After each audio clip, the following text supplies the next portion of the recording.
Oi, gente, tudo bem? Hoje nós vamos conversar um pouco sobre a NR23, que fala sobre prevenção e combate a incêndio. É um assunto muito importante, porque infelizmente nós temos uma estatística, inclusive com acidentes residenciais, que o que mais acontece é o choque elétrico e o incêndio. Então a gente precisa pelo menos conhecer como é essa dinâmica do fogo para já reduzir aí a quantidade de acidentes que existem nas nossas casas. E é claro que isso também é muito importante para vocês aí que estão na empresa, né? As empresas trabalham com produtos diversos, trabalham também com eletricidade, né? Trabalham com sistemas que a qualquer momento pode ter incêndios, explosões, e aí a gente precisa saber como vai fazer a prevenção e aí, é claro, também tem que saber como é que faz o combate, né? Se por acaso a prevenção aí não der certo.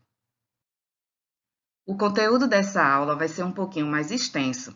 Ele está baseado na NBR 14.276, que é a norma que regulamenta a criação e os treinamentos para o pessoal da brigada de incêndio ou brigada de emergência, como as empresas também chamam.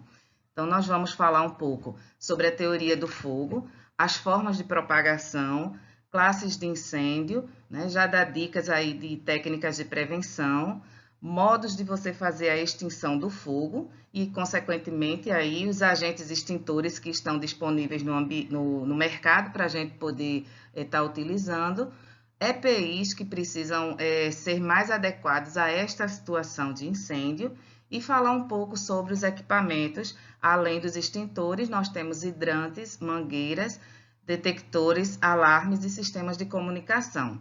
Tudo isso também levando em consideração o projeto, o planejamento que a empresa precisa fazer de abandono de área, né? Considerando aí os seus trabalhadores com as suas especificações, né? Com suas peculiaridades e o local de trabalho para poder fazer uma evacuação de área adequada. Começando aí com a teoria do fogo, nós vamos lembrar vocês, né, realmente do conceito do fogo, que é o resultado de uma reação física e química, onde os materiais eles se combinam, materiais combustíveis, materiais sólidos, líquidos ou gasosos, se combinam com o oxigênio que está aqui no ambiente e com o calor, com uma fonte de calor, né, que naquele momento também estava presente, e aí acontece o fogo. Para que a gente, então, não tenha nenhum risco aí de gerar um incêndio, a gente precisa fazer com que esses três elementos eles não se juntem ao mesmo tempo e que realmente não tenha fogo. Porque dependendo do combustível que está queimando, que começa a queimar, podemos chegar sim à situação de incêndio, que é o fogo que não está mais controlado. Então, a gente tem combustível que queimam rápido demais, né? Outros têm uma queima um pouco mais lenta, mas é um lento que também precisa ser combatido no início. Senão, acontece sim o incêndio e aí vai ficando cada vez mais difícil fazer a extinção desse incêndio, quando a gente podia, pelo menos, ter feito a prevenção ou a extinção do fogo. Como eu falei, nós temos combustíveis sólidos, líquidos e gasosos. O que é que tem na sua empresa? Qual a quantidade maior de combustível? Claro que em todo lugar a gente vai ter o combustível sólido, né? Toda empresa tem um escritório. No escritório tem mesas, tem cadeiras, tem papéis, então são todos combustíveis sólidos. Pode ser também que ela tenha um combustível líquido, né? Que ela faça o transporte ou a venda desses produtos. E também ela pode utilizar combustíveis gasosos para abastecimento de veículos, empilhadeiras, né, refeitórios, né, ou então também faz o serviço de comercialização desse gás.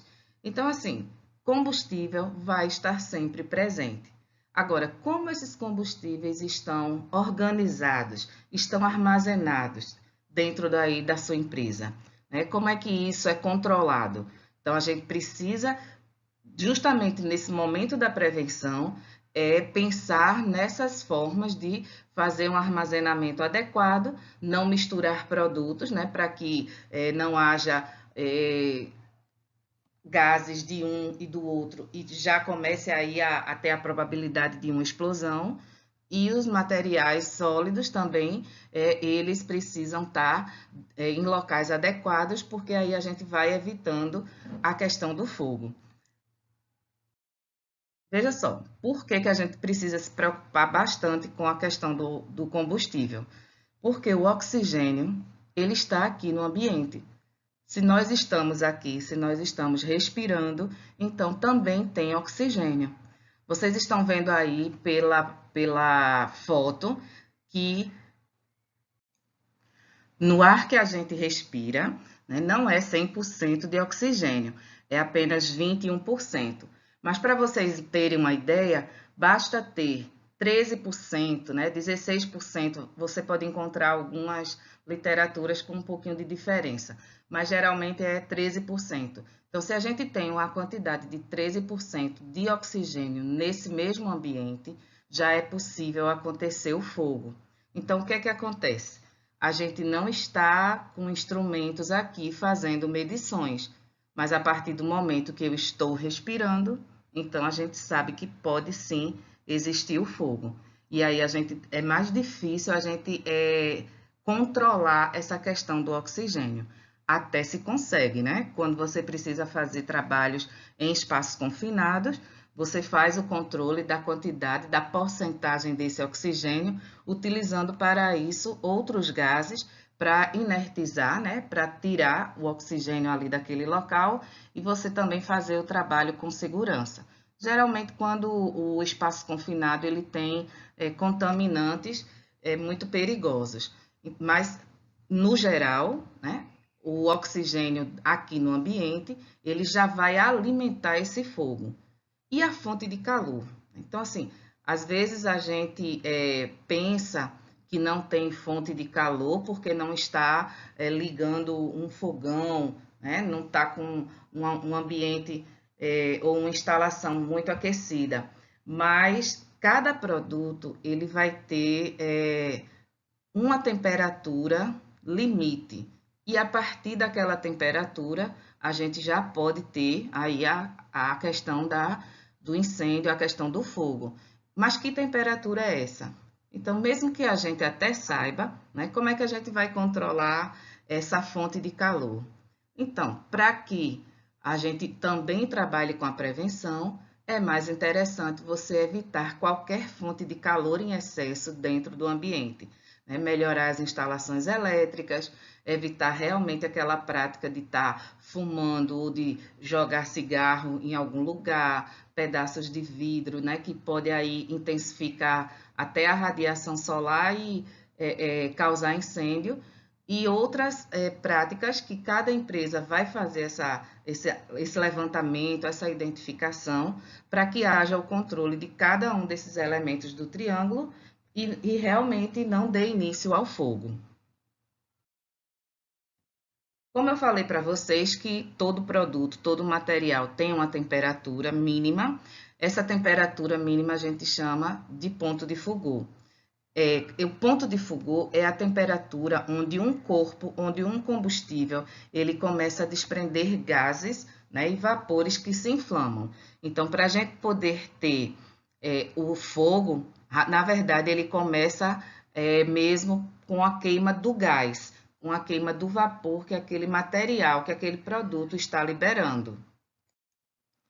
Você pode ir para o ambiente virtual, que a gente deixou um videozinho lá explicando como é esse ponto de Foucault, né? Mostrando através das experiências que o professor está lá fazendo, mas também você pode deixar para chegar no final dos slides, né? No final dessa aula, você ir assistir e tirar suas dúvidas. Aí qualquer coisa você volta aqui para o vídeo de aula para poder complementar aí a informação, se ainda restar alguma dúvida com relação a essa informação.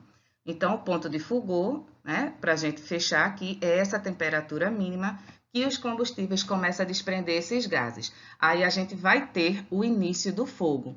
Só que o produto ele também precisa de outra temperatura, ele precisa de um aquecimento maior para que esse fogo tenha continuidade. É tanto que vocês estão vendo aqui, né, que nesse balde aqui foi colocado um fósforo, uma fonte de calor, teve o início da chama, mas rapidamente ela se apaga. Ela não tem temperatura suficiente para ter continuidade. Quando o fogo continua, então a gente diz que ele atingiu o ponto de combustão, que é a temperatura mínima que esse combustível precisa para que o fogo tenha continuidade. Na primeira, que é o ponto de fulgor, né, acontece a chama, mas ela pode se apagar. Mas quando essa temperatura é suficiente para aquecer esse combustível e ele atingir o seu ponto de combustão, o fogo passa a ter continuidade. E sendo sempre alimentado pelo oxigênio que está ao redor, ele vai continuar queimando até acabar esse combustível. Só que esses combustíveis, eles também têm uma outra característica, que é o ponto de ignição. Esse ponto de ignição muitas vezes é confundido com aquela história de que a pessoa diz que o produto, o material pegou fogo sozinho, né? Mas, na verdade, ele não pegou fogo sozinho. É porque a própria temperatura do ambiente já era suficiente para aquecer o produto, o oxigênio está ali no local, então ele começa a pegar fogo. Não é que ele pegou fogo sozinho, né? Lembrem-se que para isso acontecer, tem que ter o combustível, o calor e o oxigênio. E o calor era essa própria temperatura do ambiente, né, do ambiente em que ele se encontrava, e o fogo teve início. É tanto que alguns produtos a gente precisa manter eles em locais refrigerados, porque aí garante que não vai chegar nem nesse ponto de ignição. Todas essas informações, elas podem ser encontradas na FISPIC, que é a Ficha de Informação de Segurança de Produtos Químicos, principalmente em relação a produtos líquidos, produtos combustíveis, produtos inflamáveis e gasosos. Então, você tem lá toda essa informação, né? E só para apresentar para vocês como é que é isso, né? Que temperatura é essa?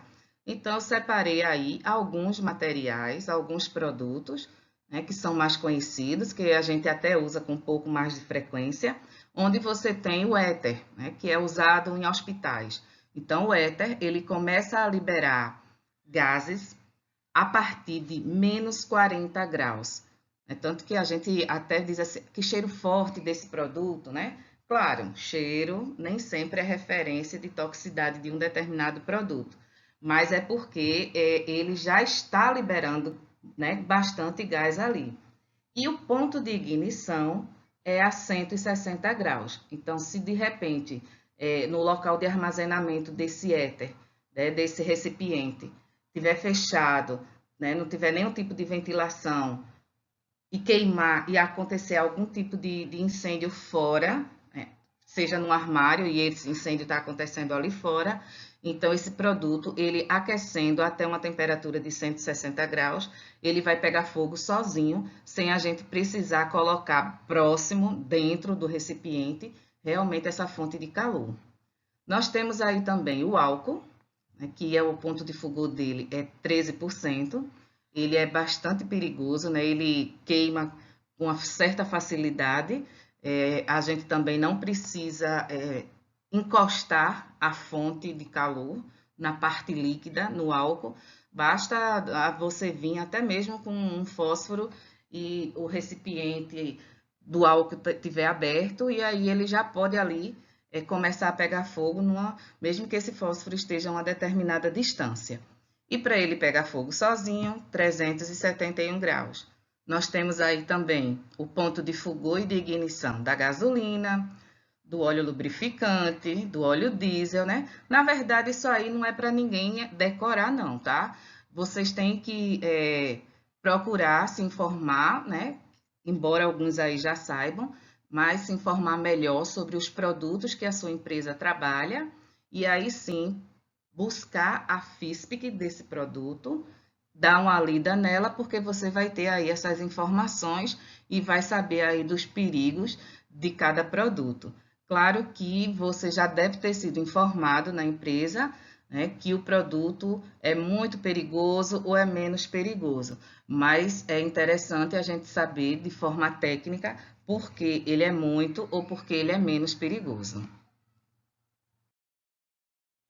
Havendo a combustão, ou seja, o fogo, nós podemos ver que essa queima ela origina outros produtos, como por exemplo, a fumaça, mais calor, mais gases, né, chama, e isso daí também vai trazendo outras consequências de acordo com o produto que está sendo queimado, a área onde esse produto está, outros combustíveis que estejam ao redor, e as pessoas precisam estar sempre atentas, né, no que está acontecendo, tanto internamente, né, tanto os profissionais da empresa e aqueles que mais especificamente estão para a brigada, e também a brigada, digamos, oficial, que é o pessoal do Corpo de Bombeiros. Eles, quando chegam, quando são chamados para fazer algum atendimento, eles precisam ser informados de algumas coisas, precisam saber quais os produtos que tem ali. Mas tem um detalhe que já pode orientar um pouco esses profissionais, que é em relação à fumaça. Então, a fumaça são partículas sólidas, vapores de água, então quer dizer, é aquilo que a gente sempre diz que se origina dessa queima, e a cor dessa fumaça, ela pode até trazer uma indicação do tipo de produto que está queimando. Separamos aqui para vocês, né, para vocês entenderem mais ou menos como é isso. Quando você tem uma queima e tem uma fumaça branca ou uma fumaça na cor cinza clara, ela indica que ali está havendo a queima de um combustível comum, aquele combustível sólido, né, que está pertencente, inclusive, a uma das classes de incêndio, que é a classe A. Então, a gente tem aí uma queima de madeira, de tecido, de papel, né, de capins, de todos esses materiais geram uma fumaça branca ou cinza claro. Se essa fumaça for negra ou na cor cinza escuro, significa que ela é de uma combustão incompleta, que no caso são incêndios que estão acontecendo em produtos derivados de petróleo, como graxa, óleos, pneus. E quando você tem fumaças amarelas ou avermelhada, isso indica que está queimando combustível, onde, além daquela fumaça, estão saindo gases que são altamente tóxicos. Então, em relação à cor da fumaça, né, os profissionais eles já podem mais ou menos se guiar e saber o que é que está acontecendo, né, saber que tipo de produto, para tomarem ainda mais cuidado, né, quando adentrar em algum local para fazer o combate ao fogo, porque eles já vão ter a ideia do que é que está queimando ali. Nós temos também um quarto elemento, né? Esse quarto elemento que é colocado no triângulo do fogo, onde ele passa a se chamar quadrado ou tetraedro do fogo, e significa que é a reação em cadeia. Então, o que vem a ser a reação em cadeia como esse quarto elemento do fogo? A reação em cadeia, ela é aquela situação onde você tem a queima inicial do produto, né? Inclusive com a apresentação de chamas, e aí a gente tenta apagar o fogo e até consegue apagar, mas na verdade o que a gente apagou foram as chamas. Essa chama, ela naquele momento se extinguiu, mas vocês lembram que para o fogo acontecer, eu tenho que ter o combustível, e de repente eu tenho ainda o combustível ali. Eu tenho que ter o oxigênio, e o oxigênio está aqui ao redor. E eu tenho que ter a temperatura adequada, a temperatura mínima para que aconteça o fogo.